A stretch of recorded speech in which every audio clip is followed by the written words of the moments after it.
J'avais encore un petit peu de nostalgie parce que je suis grandi dans un monde qui est le XXe siècle, absolument. Les règles, c'était celles de la culture du XXe siècle. Et donc, pour moi, c'est pas facile de... Il y a un voyage, non? Tu as une patrie, et à la fin, tu abandonnes ta patrie et tu vas dans une autre promised land, terre promise. Et donc, tu as de la résistance. Et dans ce livre-là, ici, The Game, je dois dire que la nostalgie n'existe plus. Je suis complètement convaincu. Je sais qu'on a des limites énormes. Je sais qu'on a fait des choses horribles. Je sais qu'il y a des situations qui sont agaçantes. Mais il n'y a plus de nostalgie. Au contraire, il y a une sûreté parce que j'ai compris bien plus. Et donc, je sais que ce que nous avons choisi. Il y a des choses que j'aimais et qu'on a abandonnées. Et maintenant, je sais très bien pourquoi nous l'avons abandonné. Je crois vraiment, en toute sincérité, qu'on doit abandonner cette idée que quelqu'un nous a imposé cette façon de vivre. Parce que c'était une des possibilités. C'était simplement une des possibilités. Et nous, je ne veux pas dire tous les humains, parce que, bon, mais nous disons dans le monde occidental, okay, riche, je crois que chaque personne a choisi.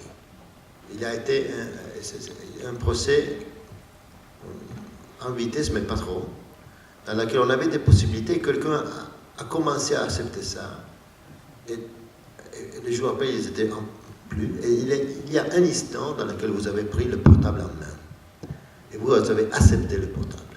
Le premier portable, vous le rappelez, le premier portable.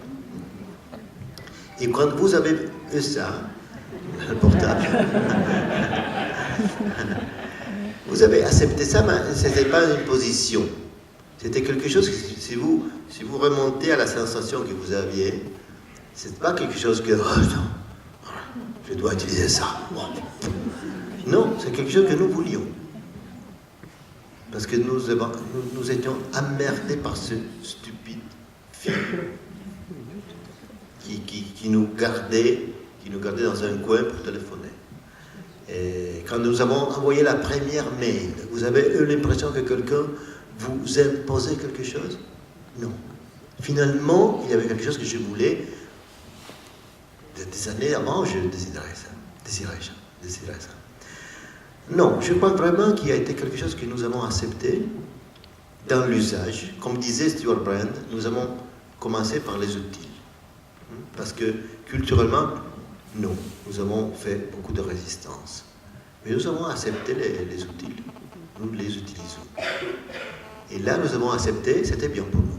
Et nous avons aussi, nous sommes protagonistes de cette création quotidienne de tout ça. Parce que il y a des choses qu'on nous a proposées dans le cadre de la révolution digitale que nous n'avons pas acceptées. Ce sont des choses que nous avons repoussées complètement et que nous n'utilisons pas. Parce que nous n'aimons pas ça. Elles vont mourir. Il y a beaucoup de choses. Ce n'est pas tout ce qu'ils proposent que nous acceptons. Hein. Nous faisons des choix. Il y a des choses que nous ne voulons pas. Combien de vous ils téléphonent avec le vidéo? La plupart de vos coups de fil, vous les faisiez avec le vidéo ou sans? Dans la plupart, sans.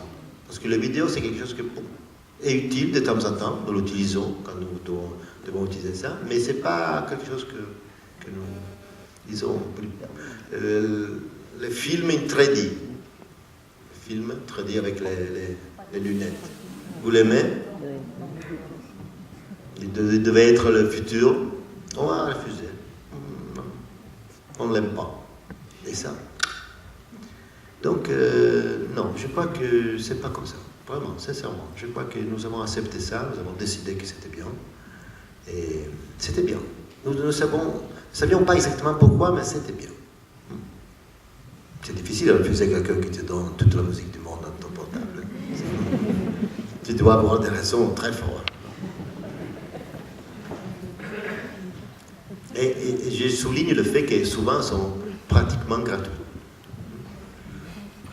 Est-ce que vous pensez, puisqu'on dit qu'on a accepté finalement le portable et avant peut-être la TV, qu'on va bientôt accepter d'avoir une puce dans la main pour se promener, parce que ce sera plus facile pour tout le monde et que finalement, ce sera facile de trouver son dossier médical, ou bien d'entrer dans une porte d'un local, tout sera enregistré pour nous en fait. Je suis sûr d'avoir compris complètement. Serge. Ah, Jim, ok. Oui, on va changer encore beaucoup de choses. Et je crois que les humains ont une capacité formidable d'adapter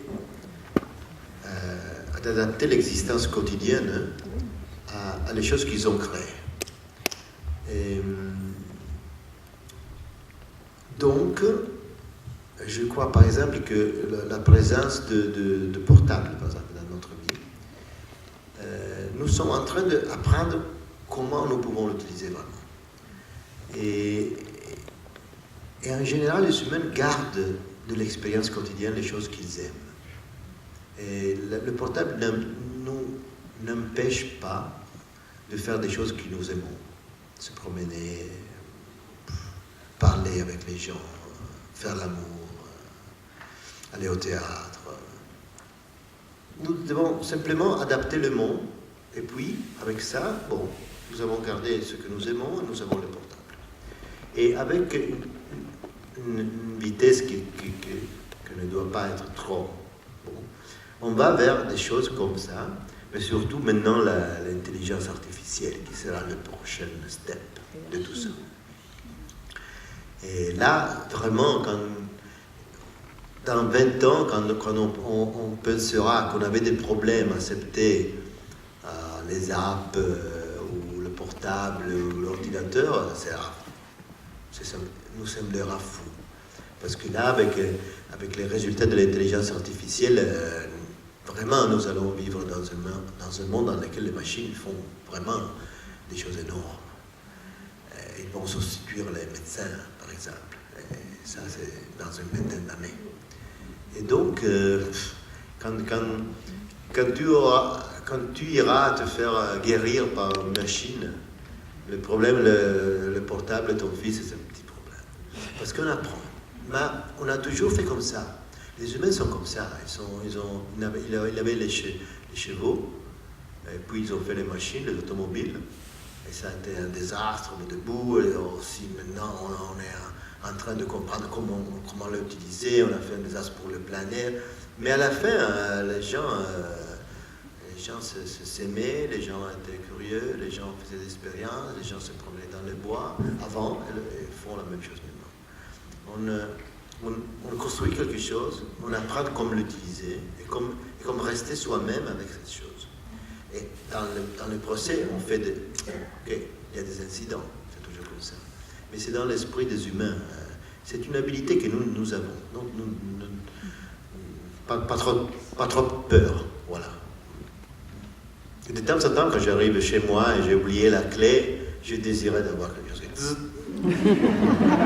Pourquoi pas? On va prendre 2 dernières questions.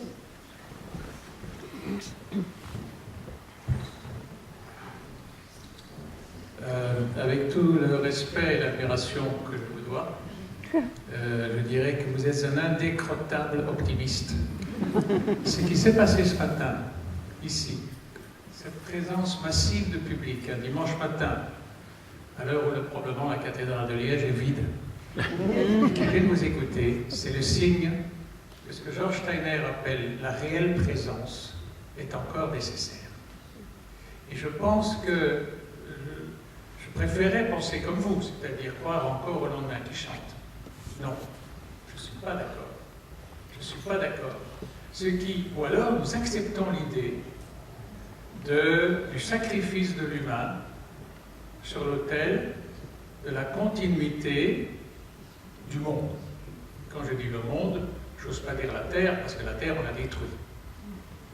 Donc, j'ai un peu peur que votre courage intellectuel, qui consiste à dire non, ne désespérons pas, ne trouve pas une riposte dans notre présence ici.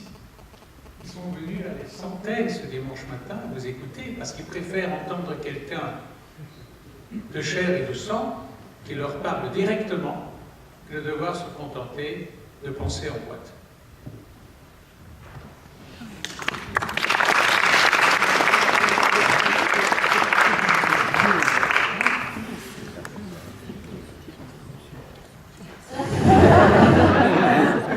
Et moi-même, je suis ici. Je ne suis pas dans une boîte. Je suis ici, je suis venu personnellement. C'était important de vous voir. Maintenant, je vais signer. C'est un geste très ancien, si tu veux, que j'adore.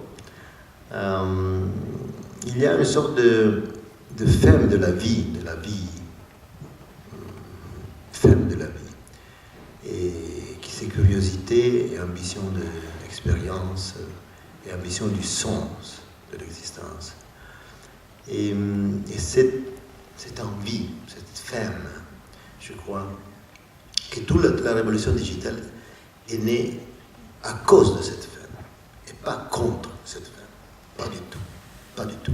Et si je regarde mon fils, le plus petit, il a 12 ans. Et donc c'est vraiment un fils de la révolution digitale. Et je regarde un petit mec qui a beaucoup plus d'opportunités que j'avais quand j'avais 2 ans. Beaucoup plus d'informations.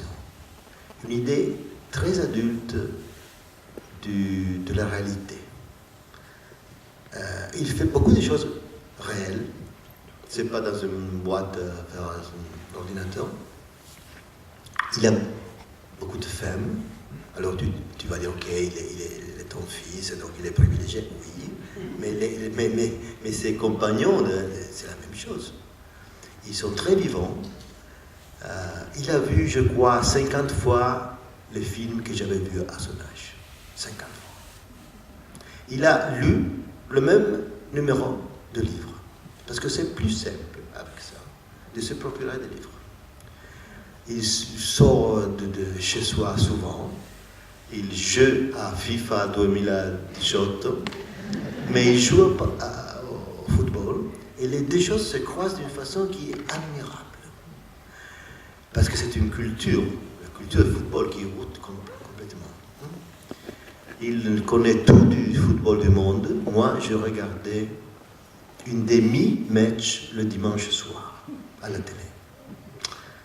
Il a des informations sur son portable, sur l'écran. Il a beaucoup d'informations, beaucoup, en pluralité des informations incroyables. Moi, à son âge, j'avais un noticiaire officiel en Italie. Un. Il y avait la guerre au Vietnam dans le temps. Et je n'avais aucune possibilité d'avoir une idée de la guerre du Vietnam. J'avais seulement une possibilité. Les Américains, c'était beau, avec les dents blanches, et ils avaient raison. Ça, c'était l'unique possibilité. Maintenant, il est frappé par des vérités absurdes, fake news, il y a de tout, mais dans la somme, il y a une pluralité qui fait de lui quelqu'un qui est au monde. Moi, je n'étais pas au monde. J'étais dans une boîte. Et de temps en temps, il s'ouvrait une fenêtre et quelqu'un me disait, les Américains ont raison. Ils ont fermé. Qu'est-ce que c'est ça? Qu'est-ce que c'est ça? Et si tu vois ici, la chose vraie que tu dois voir ici, c'est pas les places qui sont pleines de gens. Parce qu'on a travaillé beaucoup pour ça, tous. Les gens, vraiment.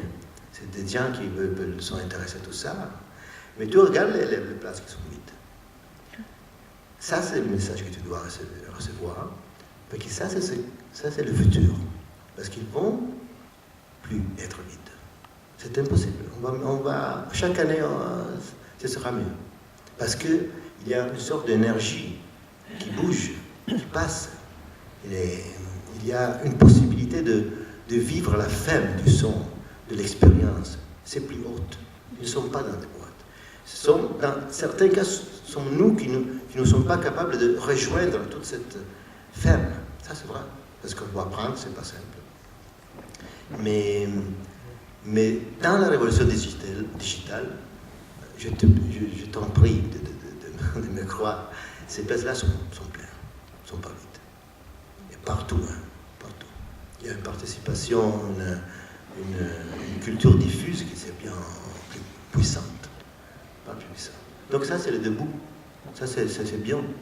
Ça, c'est fantastique. Je viens ici, j'habite en Italie, je pourrais être là avec mon fils, faire un bel dimanche, mais j'aime ça. J'aime venir changer des idées, vous voir. C'est pas que la révolution digitale c'est substitution de l'expérience. Non, vraiment. C'est quelque chose qui est né pour une faible expérience. Et dans chacun de nous, ça vit comme ça. Je suis convaincu. Mais pas pourquoi je suis optimiste. Non. Pour moi, c'est le réalisme. C'est voir les choses comme ils sont. Bon. Mais c'était un plaisir de t'avoir ici. Je propose qu'on continue la discussion face à face, d'homme à homme, dehors avec la séance de dédicace. Merci à tous. Bon, en bref, je crois qu'on parle beaucoup de la révolution digitale et on a des idées, des opinions. Et l'unique chose qu'on doit combattre, c'est la paresse de parler de ça sans comprendre vraiment ce que est en train d'arriver. Et il y a une grande ignorance sur ce qui est arrivé.